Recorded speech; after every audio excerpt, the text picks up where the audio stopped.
अखंडानंद बोधाय शिष्य संतापहाय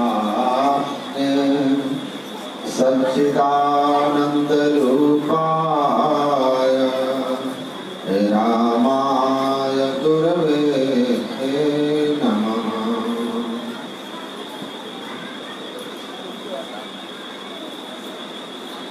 मंच पर विराजमान पूज्य चरण स्वामी श्री दशरथ बाबा के पावन पाद पद्मों में नमन।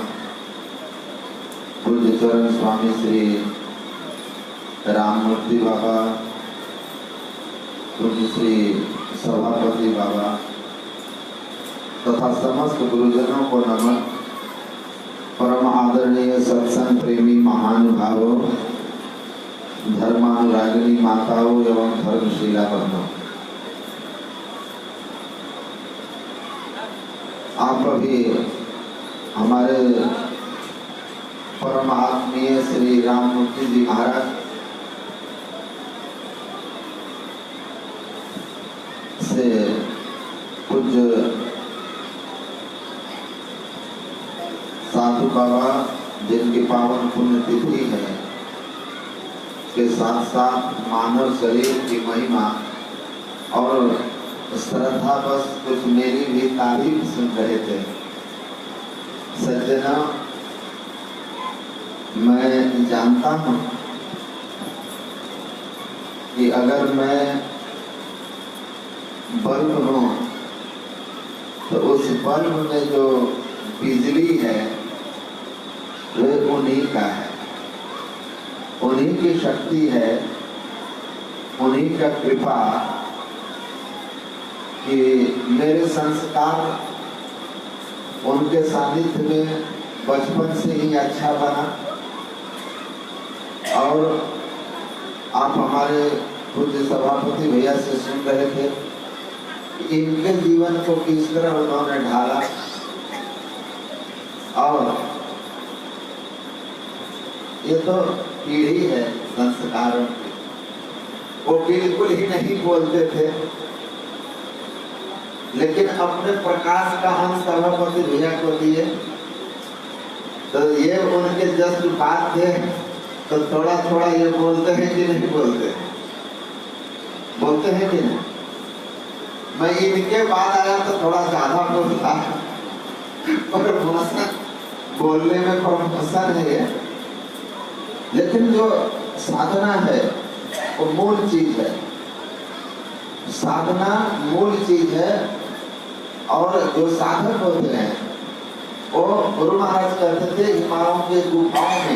हिमालय की गुफाओं में भी रह करके मौन रह करके भी हमारा बहुत कल्याण करते हैं, बहुत कल्याण करते हैं। तो इन सबों का साधना है, उनकी शक्ति है इन लोगों की, उससे हम प्रकाशित हो जाते हैं और लोग हमको जान लेते हैं। ये जो जीवन है, शंकराचार्य जी महाराज कहते हैं कि जीवन किसका धन है, मृत्यु किसकी सराहनीय है, क्योंकि जन्म जिसका होगा उसको तो एक दिन इस संसार को त्यागना होगा।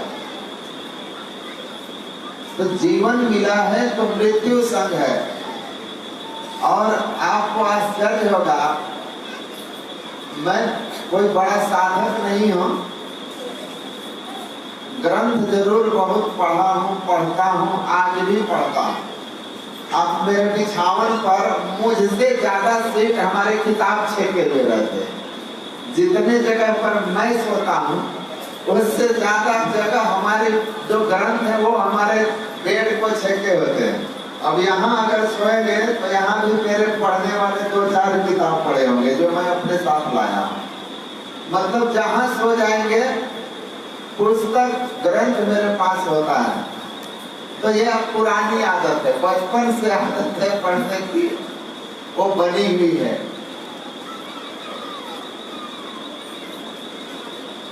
जो साधन पक्ष है,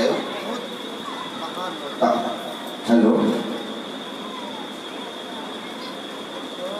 हेलो, क्या हुआ जी, बैटरी नहीं है क्या?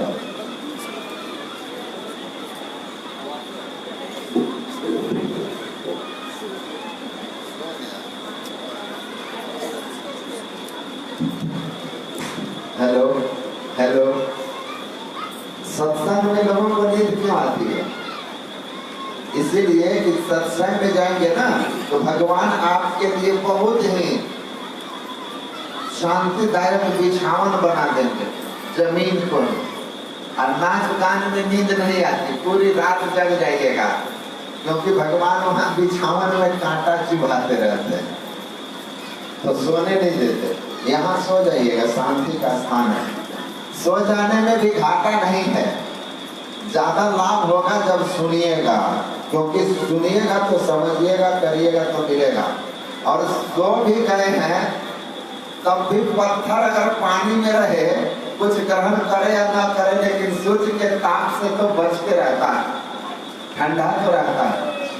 उसी तरह सत्संग स्थल पर अगर आप हैं तो आप जान लीजिए कि आप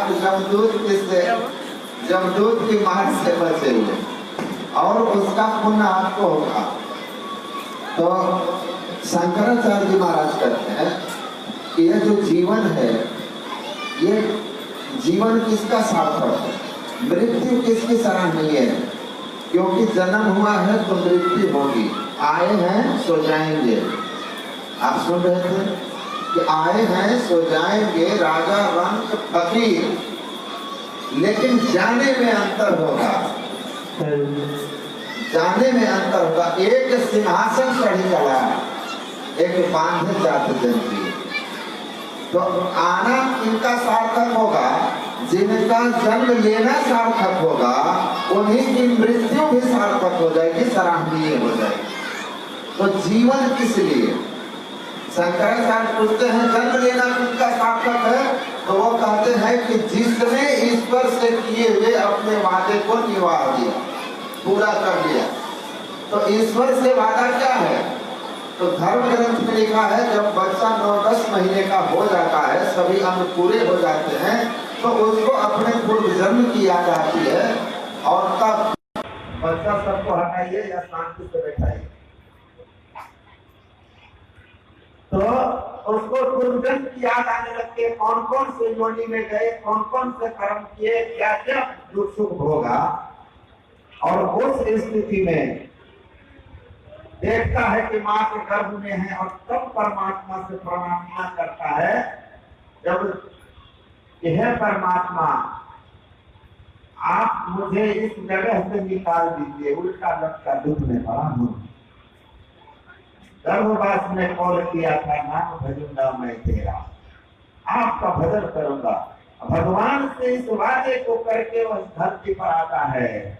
शंकराचार्य कहते हैं भगवान से किए हुए इस वादे को जो पूरा कर दे, अर्थात इस जगत में आता है तो माया उसके ऊपर प्रभावी हो जाती है, और माया के प्रभावी हो जाने पर वह परमात्मा से किए हुए उस भक्ति के वादे को भूल जाता है।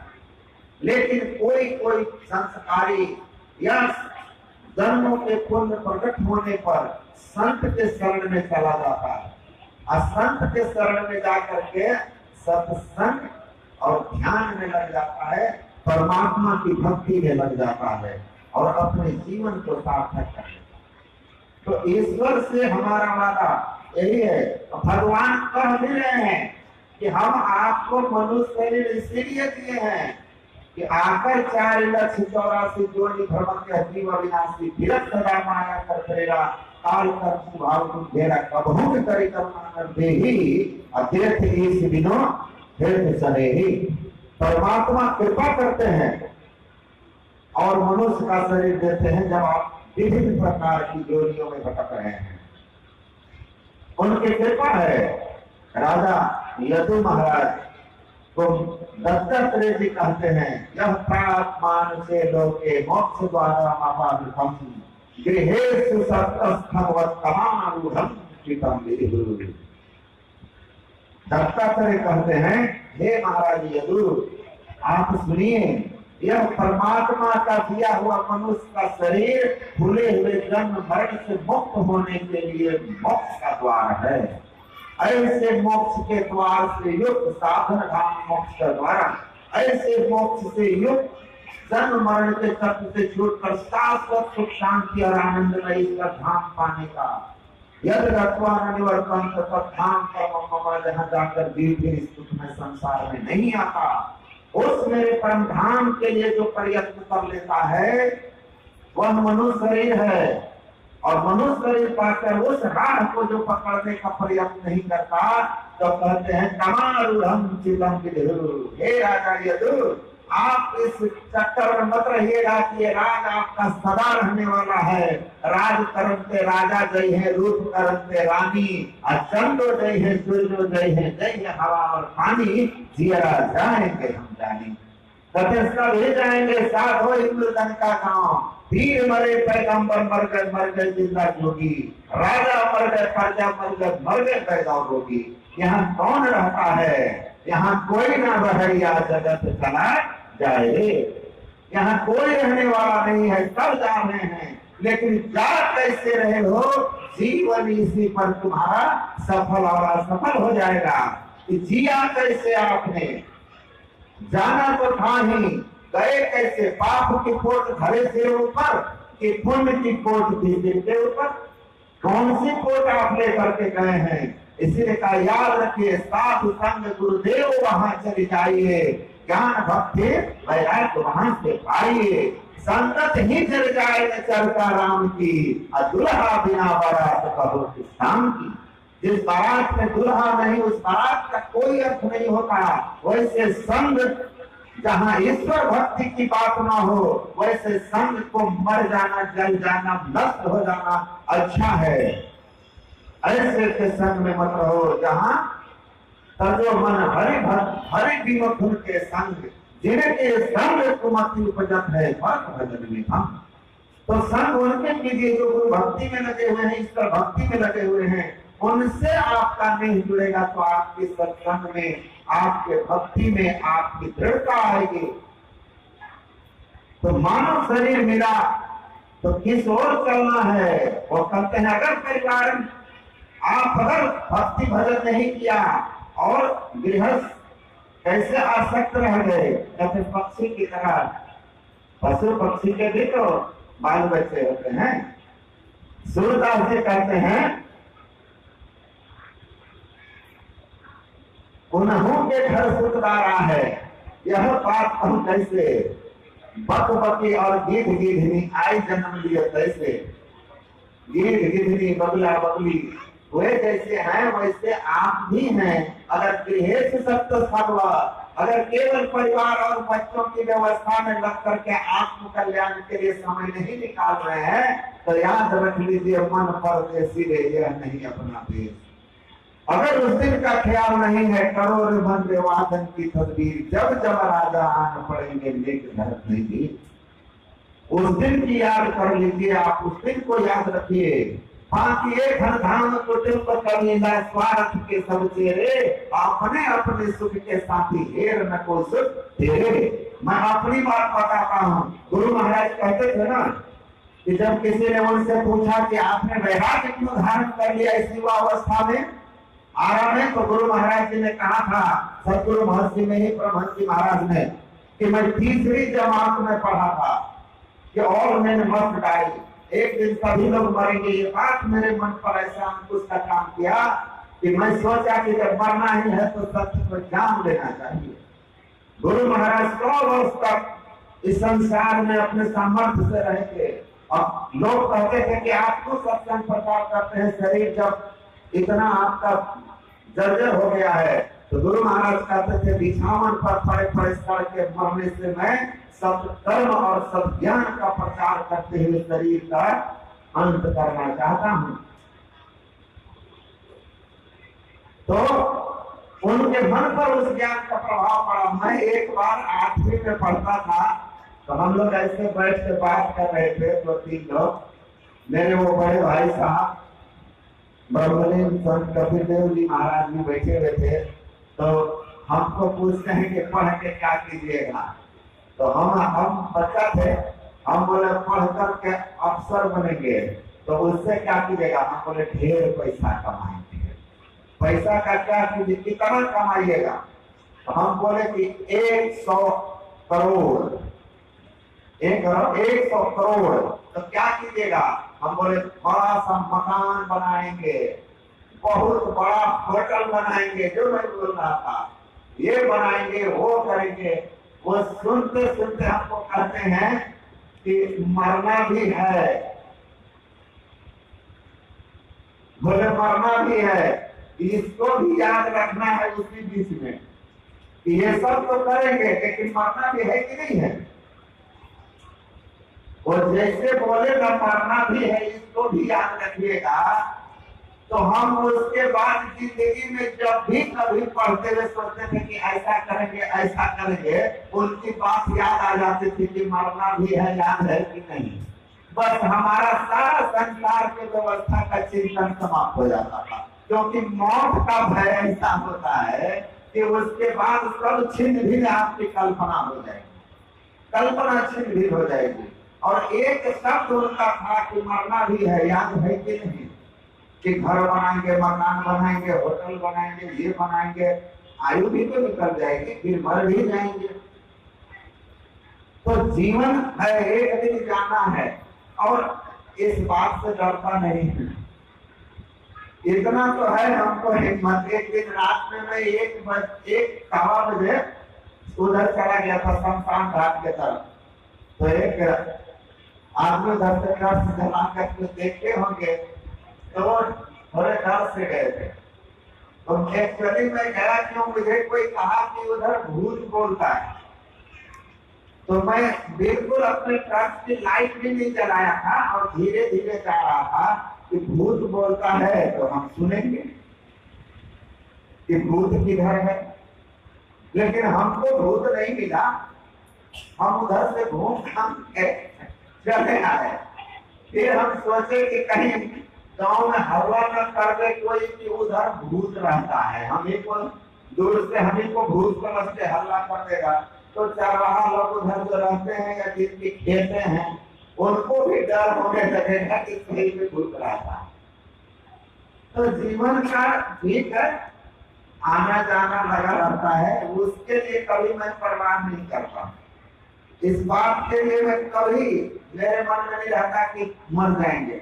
हमको पता है कि मरना बहुत बड़ी जीवन की घटना नहीं है। मरने से उनको डर लगना चाहिए जिन्होंने अपने जीवन में कुछ भक्ति भजन नहीं किया, उनको डरना चाहिए। साल हुए का वो ये जो अपने घर जाए, और वो ये साकट बापू है जो हाथों हाथ दिखा। दुर्लभ मनुष्य पाकर परमात्मा से किया हुआ वादा, भक्ति करूंगा, मोक्ष का द्वार संवारूंगा, आई के ऊपर लोग समारा भगवान करते हैं, उनके लिए रोना, क्योंकि वो खुद सो पर वैसे धुन पछताए। वो स्वयं से धुन कर पछताता है परलोक में। अकाल ही कर्म ईश्वर ही मिथ्या दोष लगाए, काल कर्म को दोष देता है कि हमको समय नहीं मिला, हमको भगवान, हमारे भाग्य में भगवान भक्ति नहीं लिखे, सत्य धर्म नहीं लिखे, इसलिए उनको दोष लगाता है। भगवान कहते हैं मनुष्य शरीर देकर कर्म करने की छूट दे रखा था, तुमने किया नहीं तो हो। ये 84 का जाल 84 में जिधर से आए हो, नवार हम से कम हो। बहुत योनियों के चक्कर के बाद देव दुर्लभ में आया था, धीरे धीरे 84 में चले जाओ। इसीलिए कहा जीव मार के उदर भरत हैं, दिल को देखो ऐसे, असुर दास भगवान भजन विनुमान के घर भैंसो। संत लोग कभी प्यार से समझाते हैं, परंतु कहते कांच महल के बीच पवन एक पंछी रहता, 9 दरवाजा 10 दरवाजा खुला उड़न को रहता, भजली के भगवान यही के भले। और कहते हैं गोड़ धरी करो नहीं हो रहा, कहते हम पैर पकड़ के नहीं हो रहा करने रे भाई, दुर्लभ मनुष्य मिला है, कहाँ मुर्गा अंडा मछली के चक्कर में जिहुआ के स्वाद में पड़कर 84 में जाना चाहते हो। इसीलिए यही तंत्र फल विषय न भाई, विषय भोगों की ओर मत जाओ, क्या करो इसको पाकर परलोक समारो, परमात्मा की भक्ति करो, नहीं तो ऊंट और भैंसो, ऊंट और भैंसा की जोड़ी में चले जाइएगा। तो ऐसे दुर्लभ शरीर में हम लोग हैं। हम इस दुर्लभ शरीर को पा करके भगवान से किया हुआ वादा निभाएं।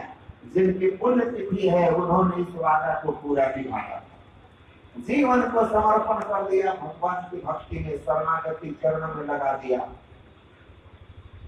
और अपने जीवन में उस तत्व को अनुभव किए। अनुभूति बहुत थी उनकी।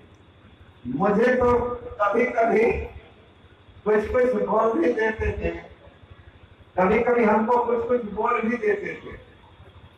और एक बार ऐसे मैंने कहा, सभापति भैया को बोले थे ना स्वावलंबी रहो, एकदम ये बात बोलते थे।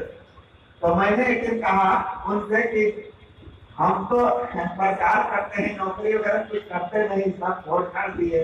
तो कहते हैं कि मास्टर कितना देर पढ़ाता है?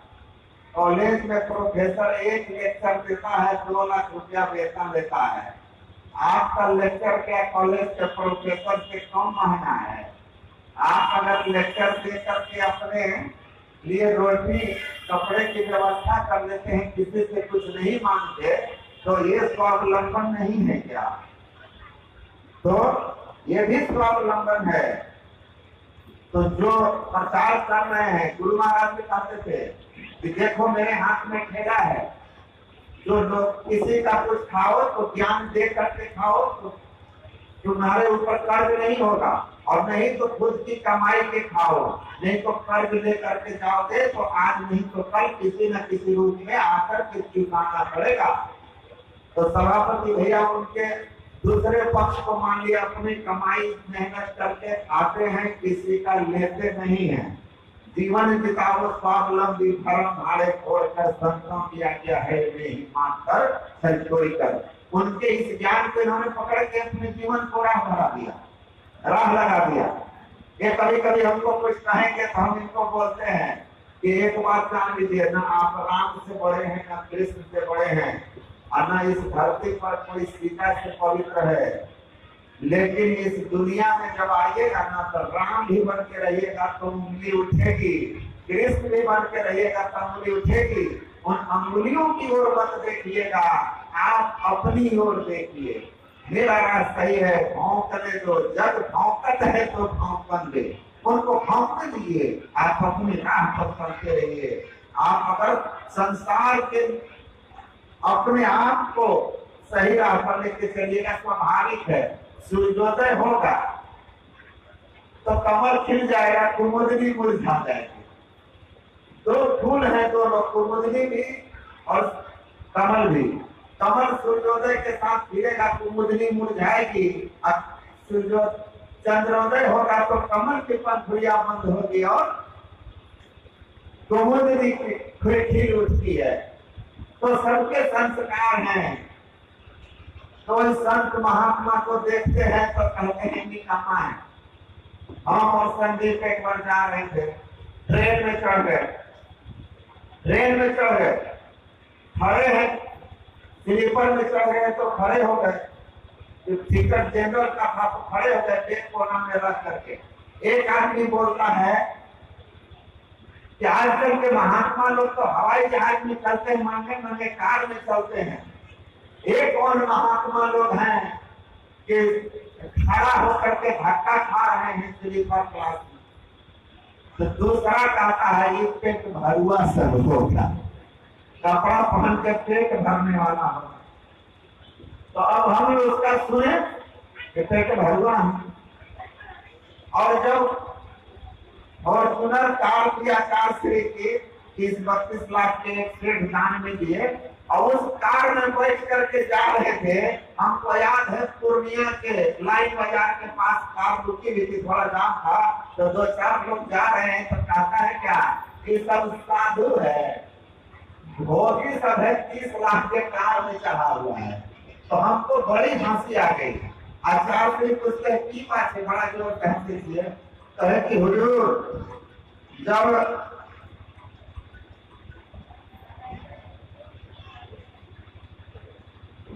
ट्रेन में थे और इस तरह धक्का लग रहा था तो कहा कि पेट भरुआ है। आज फॉर्चूनर में चढ़ गए आपका तो लगा कि और लोग कहेंगे कि बड़े महात्मा है तो कहना है भोगी है। तो महात्मा कैसे होता है लोग? तो हंसने लगे, बाबा हंसने लगे, कहे दुनिया के नहीं सुना, दुनिया के मत सुना, यहाँ के जान कोई नहीं छोड़े वाला है, यहाँ जान कोई नहीं छोड़े से, कुछ भी कर लीजिए। वही वाली कहानी है कि गधा पर दो बाप बेटा गधे पर जा रहे थे, चढ़ करके की गर्मी बहुत है, तो लोग बोले निर्दयी सब, गधा पर चढ़ गया है दोनों के दोनों, तो बेटा उतर गया कि आप बाबू जी चाहिए। दूसरे चौराहे पर गया तो लोग बोले कि खत्म लाल है। बताओ, बेटा को पैदल चलवा रहा है, अरे कैसा बाप है? दूसरा बाप बेटे के लिए क्या क्या करता है, यही अपने सुख के लिए गधा पर चढ़ गया, बेटा का पैदल चलवा रहा। बेटा बोला आपको बोले थे ना कि आप नीचे आइए हम ऊपर जाएंगे, तो बेटा चढ़ गया। अगले चौराहे पर कहता है घोर कलयुग आ गया, बूढ़ा बाप पैदल चल रहा है, जवान बेटा गधा पर चल रहा है, बताइए क्या है? तो दोनों उतर गया। छोड़िए गर्मी है, गधे को भी गर्मी लगती है, गधा पर दया कीजिए, हम भी पैदल आप भी पैदल, गधा भी खाली, तीनों आराम से। आगे देखा लोग, कहा ऐसा मूर्ख नहीं देखे, अरे गधा पाले किस लिए हो जब पैदल चल रहा है? तब कहा लोग कि और दया दिखा देते हैं, दोनों मिल के गधा को कान्हा पर ले लिया कि लोग कहेगा कि बाप रे और दयालु है, गधा का सुख का इतना चिंता। तब जब अगले चौराहे पर गया तो लोग बोलते हैं देखिए 3 गो गधा जा रहा है, 2 गो पैदल, 1 गो दोनों के पीठ पर, गधे ना लोग गधा को ले जा रहा है, उतार के नीचे रख दिया लोग, दोनों पे चढ़ के चल दिया लोग। कहा क्या समझे बेटा को, बाप का क्या समझे? कहा पिताजी सब समझ गए, इस संसार की जरूरत जान छोड़ने वाला नहीं है, जान छोड़ने वाला नहीं है।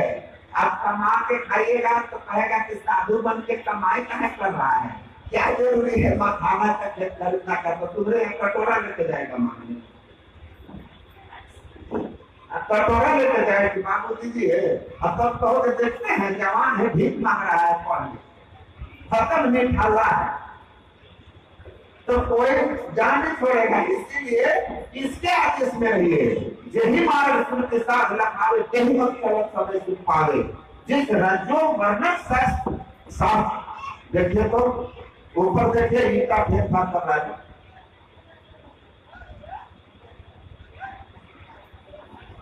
तो जो शास्त्र बताया, जो संत बताया,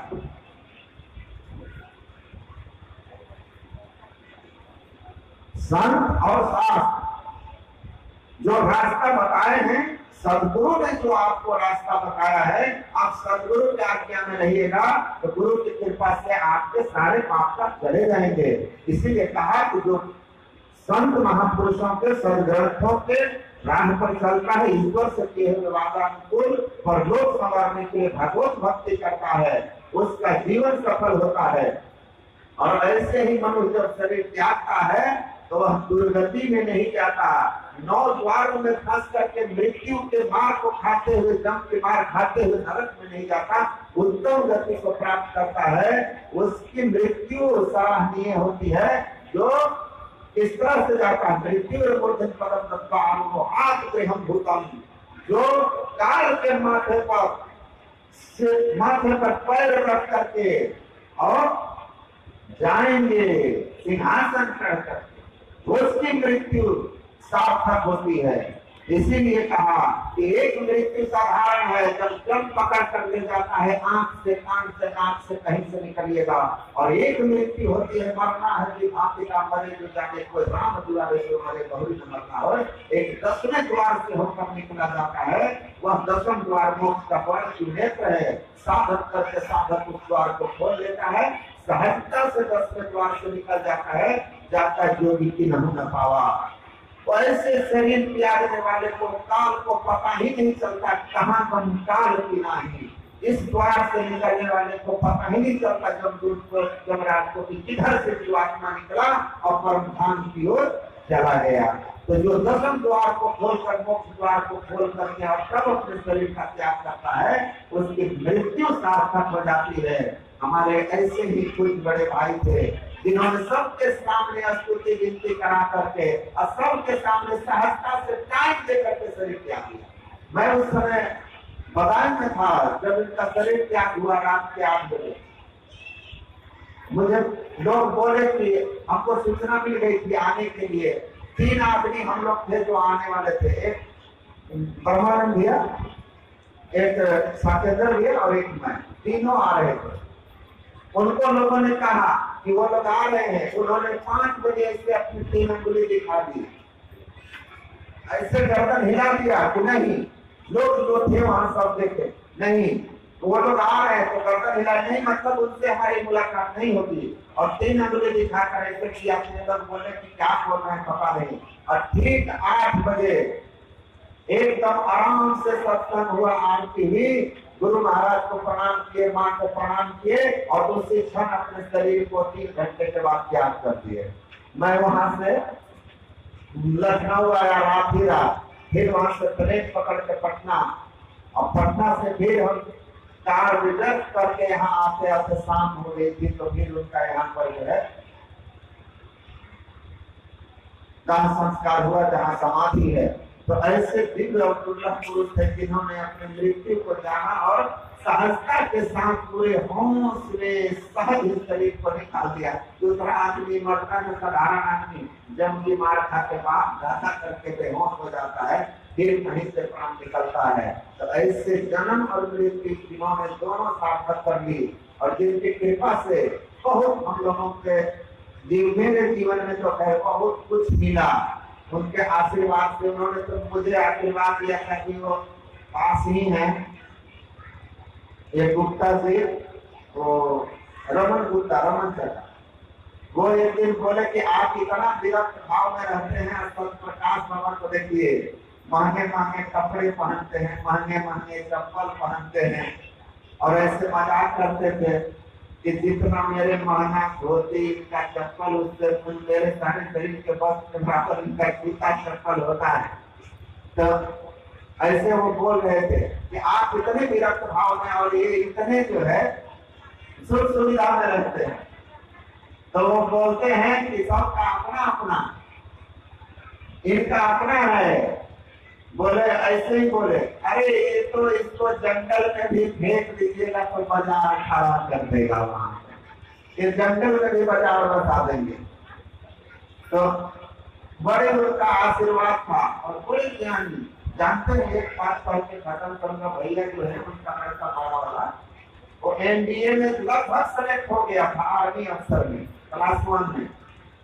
लोग बोले कि उसका अंतिम है बस सिलेक्शन हो जाएगा, वो कहते हैं और हम समझ गए नहीं होगा।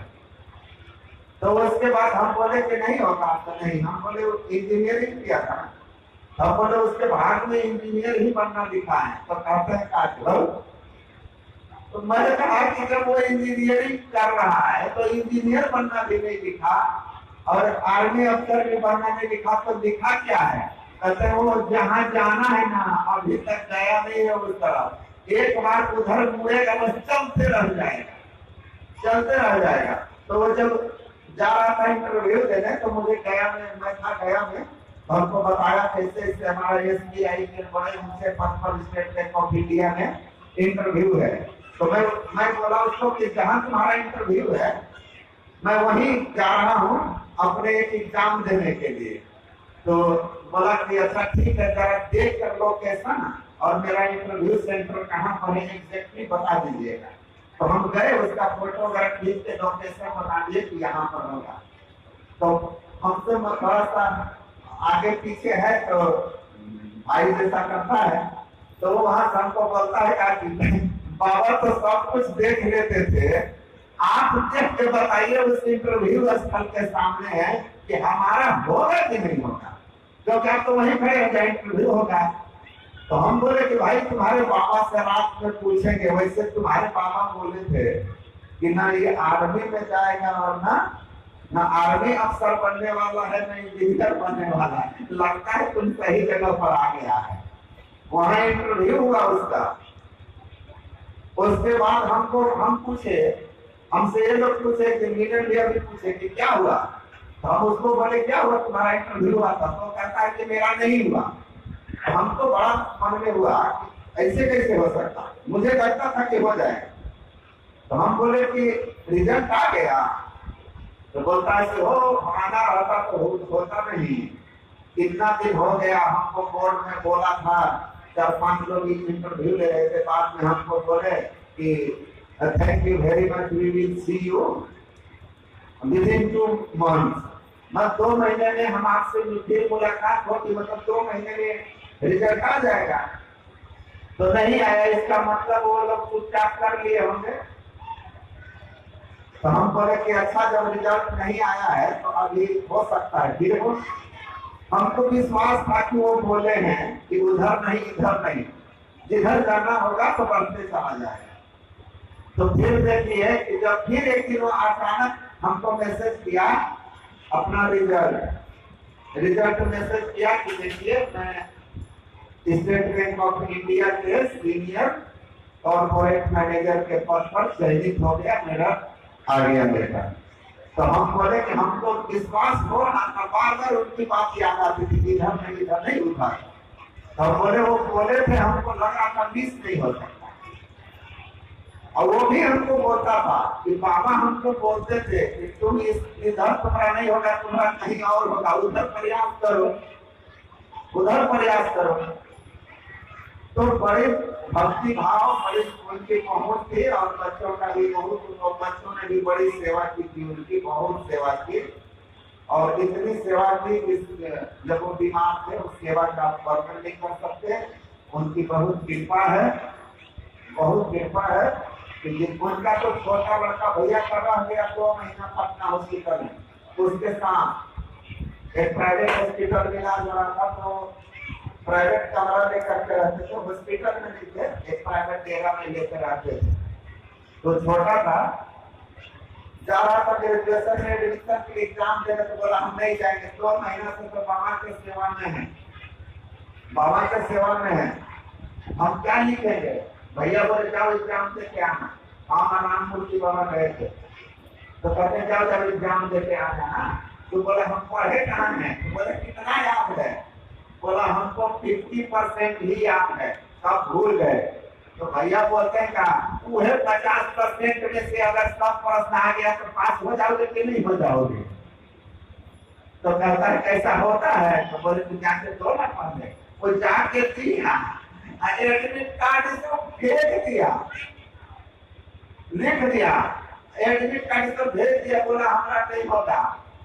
बोले क्या हुआ, जब रिजल्ट आया हम लोग बोले क्या दिखाओ एडमिट कार्ड कहाँ है तुम्हारा, हुआ कि नहीं।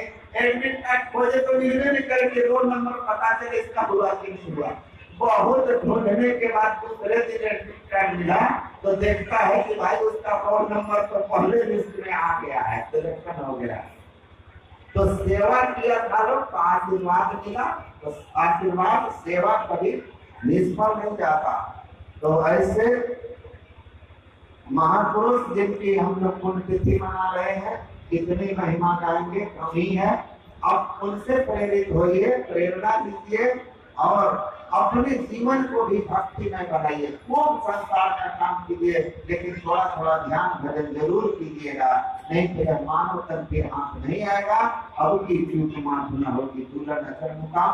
इन्हीं शब्दों के साथ मैं उनके पावन चरणों में श्रद्धा अर्पित करते हुए उनके सानिध्य में रहे, गुरु महाराज की सेवा में रहे, कुछ दशरथ बाबा से निवेदन करता हूँ कि आप भी अपने आशीर्वचनों से यहाँ हम लोगों को कृतार्थ करने की कृपा करें। साथ ही साथ आप सब लोगों के लिए इनका आशीर्वाद प्राप्त हो। बोलिए श्री सद्गुरु महाराज की।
जयकार करने में हम लोग बहुत बुलाते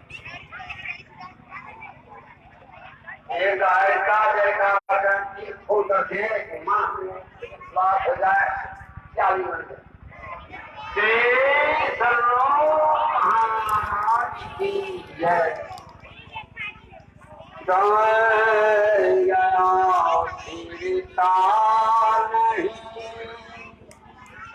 झटहि करो निदान चोरी का भी किया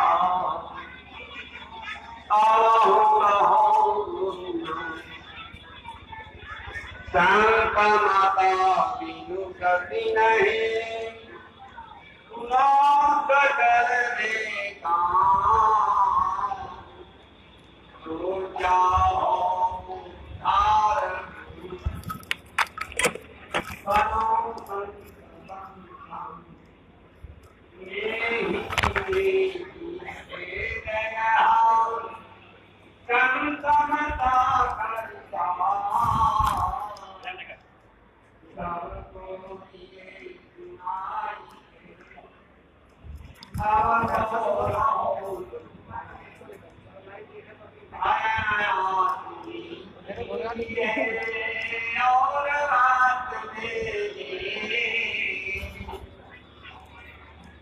और बात में जगत के जीवन कोरा मानुष तन धन जात गोरी घड़ी करो होगा पांच महल के बीच पवन पंखी आता 10 दरवाजा खुला